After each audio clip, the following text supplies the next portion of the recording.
watching the award-winning GHS-TV, a nationally recognized student television station.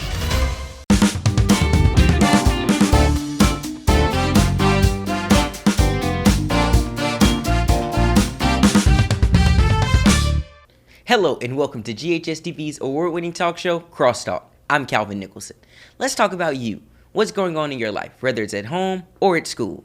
Memphis crime is on a rise, and it includes community crimes that often spill over into the classroom. Back in April, 2 MSCS students were shot and killed near Booker T. Washington High School. The suspects are still at large. The shooting sparked an important conversation in the community, and that's the conversation we want to have here today on Crosstalk as the new school year begins. Here with me today is Deputy Marcus Cooperwood from Shelby County Sheriff's Office Community Operations Division.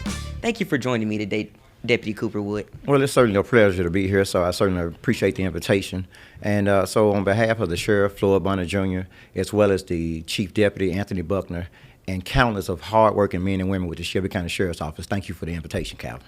Deputy Cooperwood, first I want to start with an update. Is there any update that you can bring to the Booker T. Washington shooting, or has anyone been arrested so far? Actually, there has been one suspect, an 18-year-old male that was taken into custody. The other 3 remaining suspects are out on the large. So there are a total of 4 suspects that were caught on camera, and one is in custody, the other 3 are out on large. How did your team respond, and what was you guys' initial reaction when it came over? Well, when it initially happened, discuss, of course. You know, we work so hard trying to prevent crime, and that's one of the things about my unit. And actually, I used to be a school resource officer at Booker T. Washington, so it kind of hit home for me. So wanted to make a couple of phone calls to the principal and just let them know that we wanted to come over and just reach out in any type of way that we could support the school. At that point in time, we're yet to go out there, but we are going over there and we're going to speak to the kids, just not only on the dangers of the community, but just doing the right thing. Deputy Cooperwood, you're out in the community daily. What are some of the things you see when it comes down to youth crime? On a day-to-day basis, we're seeing that where kids are more impressionable now. You know, social media, peer pressure, and honestly, just having lack of role models is really hurting kids. They're making poor choices and poor decisions. And what kids have to understand is that the choices that you're making today will affect you tomorrow.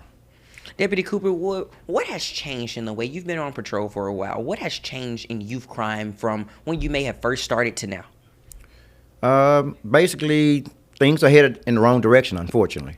Young people, they're catching more and more serious offenses or being charged, more serious crimes now. The access to firearms seems to be more and more that these young people are getting caught out and they're doing crimes that involve firearms. So it's definitely taking a turn for the worse. A lot of it is that we have where guns are being stolen out of vehicles. A lot of times when cars are being broken into, you think they're trying to steal a car, they're just searching for guns. And then the other problem is that we have people, homeowners or parents, that are leaving their firearms laying around where these young people are able to get easy access to them. So guns are more likely involved in today's crime versus yesterday. What is the Sheriff's Office doing with partnering with the city and the school districts to help prevent some of this violence? Well, that's actually where I work at, in crime prevention. So that's actually the title of my division. We go out, we teach over 31 different programs to where we try to help not only in the school system, but we also help just regular citizens. We do things like senior bullying. We teach seniors about not how to become a victim of identity theft. Believe it or not, we do swim. We talk about, swimming pool safety, So we have over 31 things that we talk about. One of our favorite things, or the most popular thing, is bringing McGruff the crime dog out to schools. The kids really get a blast out of that. So we're just trying to make a difference in the community, getting out to schools, churches, community centers, just trying to change one life at a time. And hopefully he can take a bite out of crime. Oh, he definitely can do that. What is the Sheriff's Office doing, and what does your division play a role in helping build that trust between law enforcement and build that gap between law enforcement and teens? Well, that's one of those things that, unfortunately, it didn't happen overnight, and it's not going to just be fixed overnight. This is a thing that's going to take some time. In my division, and not only my division, the hard-working men and women that work for the Sheriff's Office, we're out in our community. Like I said, we're trying to treat people the right way, and it's really simple. If we just would use the golden rule and treat others the way we want to be treated, I promise you, Shelby County, the city of Memphis, will be that much better. So we're out there trying to make a difference. We're trying to talk to the youth. We have some youth initiatives. Actually, we just left a day camp, New Direction, along with Agape. We just left a camp where we sponsored the kids. We bought pizza, we bought Capri Suns, chips, And then we brought out several units from different divisions to talk to the kids about the things that they do on a daily basis. So we just did that earlier this morning. So we just letting the kids know we don't want you to run from us. We want you to run to us. So now, Deputy Cooper Wood, I know you've heard about this. Recently, the FBI director called Memphis the homicide capital of the United States. Memphis, Tennessee is the homicide capital of America per capita. Didn't know that. We have a problem there. We're now addressing it. We're rolling out one of our task forces in the state of Tennessee. Our priorities, simple: crush violent crime, defend the homeland. What kind of crossed your mind when you got that notion and you heard about that? Oh, boy, I tell you, it kind of hurt. It kind of was like a slap in the face to kind of put that, stigma on the city. I understand that how they're judging it or how they come up with that term, they base it off per capita. So based off the population, they saying that due to our smaller population, that we have so many homicides. But no, the city of Memphis, we don't deserve that title. We're a better city than that, and it's about time for Memphians and Shelby Countyans to start standing up and showing a better light of Memphis to the whole world. So I do want to ask you about this perimeter thing. So there is, I know for Germantown High School and specifically GPD, we work alongside GPD and they set a perimeter around the school. Do you know, is Shelby County Sheriff's working with the school district to help set perimeters so shootings like the one at Booker T. Washington can hopefully be prevented? I wouldn't use the word, let's say, when it comes to that, we do have deputies that are in schools, Memphis City, Shelby County schools already. Now, we don't have them in every school. So with that being said, to prevent, what we're going to have to do to prevent things like that is we got to get out here and talk to the kids. We got to get out here and talk to the parents. A lot of the kids, they're like sponges, so they're only absorbing what they see from time to time. So that's one of the things that we're pushing now. We're getting ready to start. I told you we have 31 programs that we offer. We're getting ready to start with 32 because we're working on one right now where we can go talk to the parents because we have to change the parents. Because at the end of the day, the kids go home and they just absorb what they see. Deputy Cooper Wood, what does success look like for your unit in helping back down youth crime? Oh, success for us is just touching one life at a time. I feel like every time we go out and speak, if there's 50 kids in a room, we're trying to reach every kid in that room. But at the end of the day, unfortunately, sometimes experience is the best teacher. But what we're trying to get them to do is just listen so that they won't have to make some of the same mistakes that we've already made. So success for us is just touching one life, changing somebody's life, and changing somebody's world. Because it's so much more than just, working a 9 to 5. It's just so much more than Memphis. I want somebody to graduate from high school. Somebody that we talk to is going to be the first, person in their family to graduate high school, go off to college, and become something. So that's what success looks like to us. Deputy Cooper Wood, if you had one message you would want to give to the young people that are watching and the parents that are watching, what would that message be? One message. For the kids, my one message would be enjoy being young. Enjoy it because it's going to go by so fast. And, this being grown thing is just really so overrated. A lot of responsibilities and bills come with being grown. So just enjoy being young and to remember that every decision that you make is going to shape your future. So that will be my message to the young people and for the parents. I want us to get back to old school parenting where it's okay to have a great and positive relationship with your child, but I want you to be your child's parent, not their friend, so that you can, they can respect you and you can hold them up to standards, okay? And it's okay to say no, mom and dad, sometimes. It's okay to say no. So, sometimes no, you may save that child's life, you never know. So it's okay. Let's be good parents and let's try to set an example and give our kids a fighting chance out here. Deputy Cooper Wood, it's truly been a pleasure having this conversation with you, and thank you for shedding some light on this sensitive topic. Sure, I enjoyed it, Calvin. Always nice to see you. Nice to see you. Law enforcement is just one part of the puzzle to stop youth violence. Up next, what is the community doing to protect young people? You're watching Crosstalk on GHS-TV.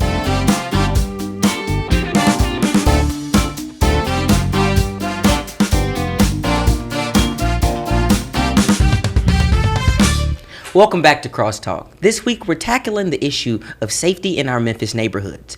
After 2 MSCS students were shot and killed shortly after school let out in the spring, what are the city and the community groups doing to keep teens safe? For that, I have 2 great guests, Dr. Reginald Boyce, Director of Community Affairs for the City of Memphis, Mr. Javante Porter from Memphis Allies, the Director of Community Relations. Dr. Boyce, Mr. Porter, thank you both for joining me today. Thanks for having us. Thanks for having us. I want to jump straight in. Before we jump in, Mr. Porter, can you just tell me a little bit about what Memphis Allies does? Absolutely. So very grateful to be here to share about our work. and what we're doing across the city of Memphis. So Memphis Allies is an organization most recently launched by youth villages. We're working to reduce gun violence throughout the entire city. We have a team of life coaches, case managers, clinical specialists, and outreach workers who are deploying strategies to really intervene at the time that's most needed. We serve across the entire city. We serve ages 12 to 35. Most importantly, our Switch Youth is citywide, and our Switch program is regional based. We currently have 5 Switch teams that serve in the Raleigh-Fraser community, Orange Mound, Whitehaven, South Memphis, and Hickory Hill. We're also looking to expand in 2 additional neighborhoods later this year in both Binghamton and North Memphis. And as I stated earlier, our Switch Youth program serves the entire city. So we work with youth ages 12 to 18 who are really at highest risk of gun violence. And what we consider highest risk are those individuals who have been shot or shot at within the last 12 to 18 months. They've had a relative shot or shot at. They're out of school, gang affiliated, have been just as involved previously. But we're also wanting to serve those who've yet to reach the courts, who've yet to reach the system, and so that we can really make a mindset shift. Thank you. Dr. Boyce, you and Mr. Porter were both born and raised in the city of Memphis. So can you tell me, out of your perspective, how has the youth crime rates changed over the years? First of all, thank you again for having us here, and I am indeed just excited about the work that you guys are doing here at Germantown High School. I'm a graduate of Bolton High School. So when I went to Bolton High School, we had skate rinks. We had movie theaters. I lived in Raleigh, right there at the county line. So I used to walk or ride my bike to the Raleigh Community Center or to the mall and go to the movies there. So we had so many different activities and places we could go. I mean, a community center was really the hangout spot to play basketball, to get phone numbers, to go swimming, to do all kind of things. So we had fun things that we can do as kids. And so you just had a lot of hands-on. And I don't know if that type of community still exists anymore. I'm not sure. I think there's just been some tangible things that are missing as far as having a community-driven upbringing, if that makes any sense, of making sure that a Calvin or Javante or Reginald is successful in their upbringing. That's how things have changed for me. And I'll just to say, Deputy Cooperwood made a notion to say that it starts at home. Yeah, it does. And so I believe that truly plays a big part of that. Yeah. Mr. Porter, what are some of the factors, getting into those factors that you think play into all of this crime? Absolutely. I think we talk about this often. What we see is this is a generational curse. Yep. To Reginald's point, we have younger parents now. We do not have that village anymore. And so when you have a large economic gap and a large educational gap between generations, what you see happens is that the crime continues to increase, and those who are coming from inner city neighborhoods decrease. Yeah. They decrease in a sense of putting themselves up to be successful. The lack of exposure, the lack of equitable resources, the lack of access to healthcare, quality healthcare, the lack of access to quality education resources and tools to help build their momentum and build their character, right? Those are a lot of factors that play into that. Food deserts, not eating healthy foods. Food and what we eat and what we put in our bodies play heavily into our minds and our brain thinking, how we shape and form and make decisions. Neighborhoods, blight. Yeah. When you have a young person who's walking past fields, grass as high as a pole line, that is not safe. And what that does is it allows a young person to think that is the norm. Yep. And that is not the norm. And so you begin to see them make decisions that does not play well. So there are several key factors that play into our crime. And what we see is that if we don't address the root causes, then what we're doing today is not just going to work. But it takes a multi-pronged approach that is everyone in this city working together to really help create safer neighborhoods.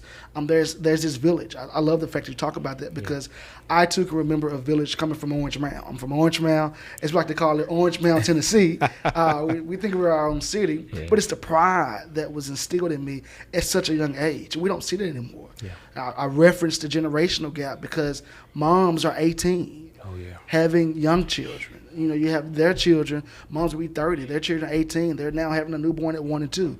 When does the cycle stop? And how do we support that cycle? We do need more parental support. We need more parental resources for our young teen parents and just for our parents in general so they can really be active and know how to engage in a young person's life.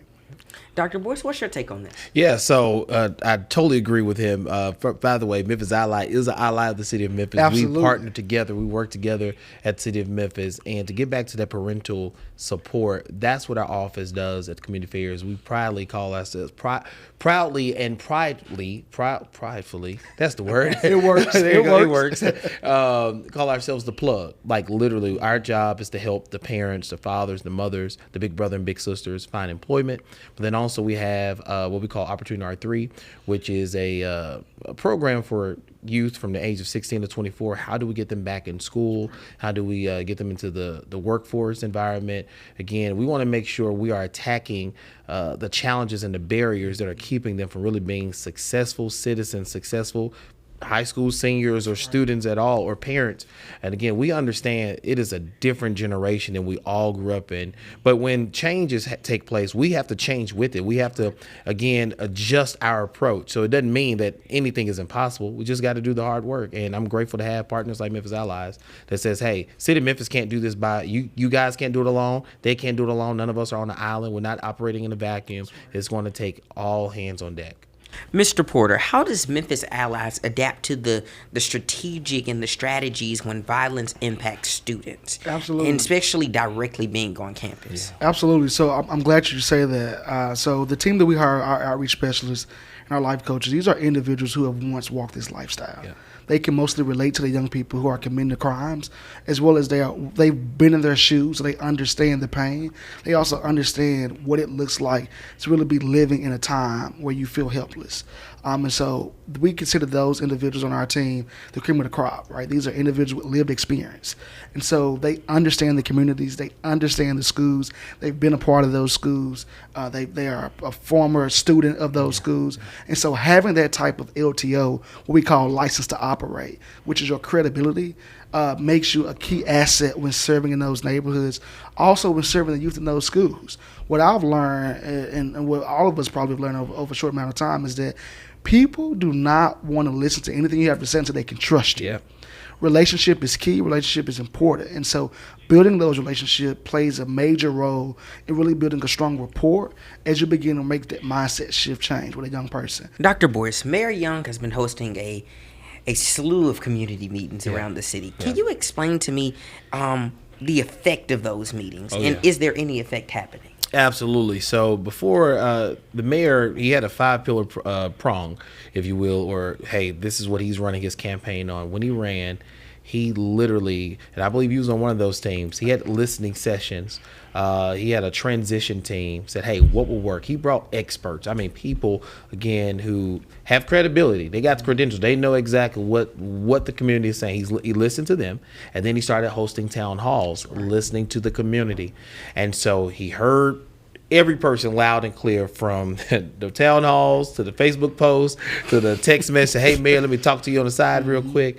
And he is so committed that one of the things that he launched, and Mr. Porter just alluded to it, is the joint office of public safety, neighborhood safety engagement, where the city and the county, they're partnering together, putting their resources together, putting their brain power together, and say, how can we attack the crime? Because while it's happening in the city, it affects the county as well. Again, no one person is ever just going to be affected by it. It's a city county-wide issue. Secondly, he just recently, I think about a month now, maybe a month and a half, just hired a director of public safety. Now, after 5 years of work in juvenile justice at the Tennessee Department of Children's Services, Goods is back as public safety advisor to Memphis Mayor Paul Young. It was the perfect fit for me to come back and serve in this capacity, where I could lean on not only my experience as a police officer, but my experience on the social services side as well. And so this guy used to work with the gang unit, MGU is what they call it, multi-gang unit. And so this is someone who knows exactly how to do this work. So the mayor, again, he has a Calipari mindset. He wants all the best players right now, because the issue is we got to win right now. Ain't no rebuilding. We're going to win 10 years from now. And so he's always looking for the best of the best to attack this. And so he heard everyone, and he is now putting dollars and staff to attack this issue. For both of you, you could directly speak to young people dealing with the struggle, dealing with any of this. What would be that message you give to them? I'm going to start with you, Mr. Porter, and then I'm going to come to you, Dr. Boyce. That is an open question, but for me, I think it hits personal because I've been there. I'm from it. I've lived it. And for me, what works is that you have to really understand what your purpose is. Yeah. And if you live out your purpose on purpose, then that intent alone will carry you through. I think sometimes our young people get so caught up in social media. Yeah. We get so caught up in lifestyles and so caught up in the facade of how someone else is living and doing it. And we begin to measure ourselves by that. Mental health is at an all-time high, and it's like on steroids. Come on. And it's partially because we are feeding our young people the wrong thing. What we have to do is invest in them wholly. Yeah. And what that means is they're nurturing themselves by nurturing their purpose and their passion. Yeah. And so my charge is to any individual who is struggling, to any individual who sees themselves as hopeless, is to live out your full purpose on purpose. Yep. And when someone counts you out, know that God will always count you in. Come on. I tell people, if you count me out, you can't count. I know that's right. I love that. I love that. Dr. Boyce. And I know this, what you just said is just definitely on point with what I was going to say. So one of the things that I've done at my church is when you pass by Riverside, there's a marquee sign that's it's on the screen for about 15 seconds. And it says, "Your life has purpose." It's the longest thing you'll see on our screen when you pass by, because that is the message. I want every individual in the city of Memphis, whether you're coming from Mississippi driving through Memphis, if you're walking from Westwood through Walker Homes, whatever, like you need that constant reminder that you're here for a reason. Like you didn't just exist. I know mom might have told you're the surprise child, dad didn't think we can have kids anymore, but no, you're right, your existence is on purpose, and you are alive for a reason. And I think we have to constantly remind people why they're designed, the purpose that's on their life. And I want to say this, if you're the only person winning in your circle, the only person winning in your neighborhood and family, you ain't winning. We're not winning till all of us are winning. That's why we can't even see the stuff that happens in our city. If we help save 10,000 kids, that's good, but we're not done at 10,000 kids. We want to make sure every child in Memphis is saved. So again, we got to make sure everybody is winning together. We got to live. Thank you, Dr. Boyce. Thank you, Mr. Porter. I tell you, this was very informational, and I really do appreciate you both for joining me, for shining a light on this sensitive issue. Thank you. Thank you for having us. Next, we complete our puzzle when we get our students' take on the issue. The Crosstalk group chat is up next after the break.